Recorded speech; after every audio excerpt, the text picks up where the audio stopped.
के शर्मा, आप पर सीधा आरोप यह है, ये भ्रष्टाचार के खिलाफ कार्रवाई नहीं कर रहे आप सिर्फ अपने विरोधियों को परेशान करके उनकी छवि खराब करके नंबर भी बनाते हैं और आप कोशिश ये कर रहे हैं कि जेडीयू शर्मिंदा हो जाए और आरजेडी का साथ छोड़कर आपके साथ आ जाए। के शर्मा, जेडीयू जितनी शर्मिंदगी झेल रहा है, इससे ज्यादा और क्या शर्मिंदा होगी। बचा क्या है? शर्म भी कुछ नाम की होती है, शर्म तो बची नहीं, तो इससे ज्यादा और क्या शर्मिंदा होंगे। खैर छोड़िए शर्मिंदगी की बात।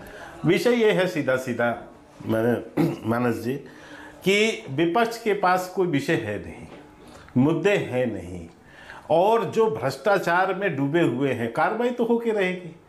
अब आपने ही अभी अभी दोनों घटनाक्रम में बताया कि कोर्ट के निर्णय आ गए, तो मामला कोर्ट में चल रहा है ना।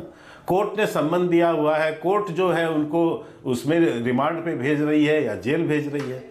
तो ठीक कहा प्रदीप जी ने कि बाकी चलिए आप एजेंसियों पर आरोप लगा सकते हैं, लेकिन कोर्ट तो इस देश की अदालतें तो इस तरह से नहीं। या तो ये भी कहिए कि हमें देश की अदालतों पर ही भरोसा नहीं, हमें तो किसी पे नहीं है। अभी एक प्रवक्ता बता रहे थे कुछ साल पहले उसका कि उससे इमरजेंसी से बुरे हालात आज हैं। इमरजेंसी के दिन शायद पता नहीं उन्हें याद है या नहीं। इमरजेंसी में तो न मीडिया बची थी, न लोकपाल बचा था, न न्यायपालिका बची थी, कुछ नहीं पता था। लाखों लाखों लोग किस लिए जेल चले गए यही नहीं पता था। आज भी लोगों को नहीं पता है कि किसको किस धारा के अंदर में जेल में डाला गया था, और वो कृत करने वाले कांग्रेस थी, कांग्रेस पार्टी। तो उस समय की तुलना तो हो ही नहीं सकती।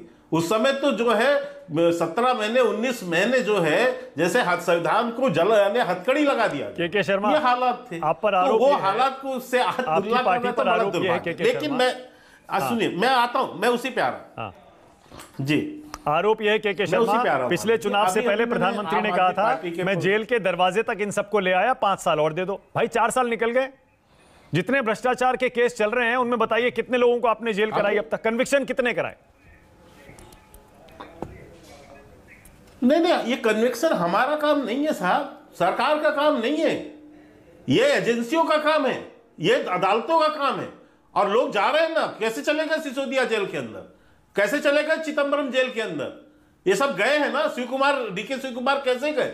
ये सब नहीं गए जेल में। अभी आप आदमी के वो कह रहे थे कि कांग्रेस के लोग, यहाँ के लोग नहीं गए। अरे सब गए हैं भाई, जो उसमें फंसेंगे और जो गलत किए हो जाएंगे, उसमें आपत्ति क्या है? ये लोग जेल नहीं गए क्या? तो इसलिए ये कहना कि कोई नहीं, या कांग्रेस से सेटिंग, हमारी कोई सेटिंग वेटिंग नहीं है। सेटिंग वेटिंग आपकी है अपनी, क्योंकि मौके से ही आप लोग तुम आप ही के नेता कसम खाते थे कि बच्चों को सर पे हाथ रख रहा हूं, कांग्रेस से कभी समर्थन नहीं लूंगा, और फिर समर्थन में सरकार आपने बनाई। तो आप किसको इस बात की ईमानदारी के झंडा दिखाते हैं? और इसी लालू यादव को लेकर आप तो जंतर मंतर में 20 लोगों के आप लिस्ट लेके, ड्रम लेके घूमते थे कि ये ड्रम भरा हुआ, हमारे पास पूरा टैंक भरा हुआ कागजात है। आज आप उसके साथ ही खड़े हो गए। आप तो भ्रष्टाचार के विरोध में पैदा हुए थे, आज तो भ्रष्टाचार के समर्थन में आप जो है आंदोलन कर रहे हैं। मुझे तो आश्चर्य हो रहा है कैसे नारा लगाते हैं। थोड़ी सी भी शर्म बची होनी चाहिए। अब मैं एक बात कह के समाप्त करता हूं, मात्र एक बात कहता हूं। हाँ। देखो साहब, आप कहते हो कि मानक जी की इसमें नहीं आने, भाजपा पे नहीं लगता। यही आम आदमी पार्टी है, यही कांग्रेस उस समय मानक जी जेटली जी के ऊपर आरोप लगाया कि नहीं लगाया? इन लोगों ने गडकरी जी पर आरोप लगाया है, नहीं लगाया? और बाद में इन लोगों ने माफी मांगी है, नहीं मांगी? उसके लिए जो आरोप लगाए, जो जांच उसमें जो चीजें तथ्य लाए, उसके बाद इनको माफी मांगना पड़ा, गडकरी जी से माफी मांगना पड़ा, इनको जो है जेटली साहब से माफी मांगना पड़ा।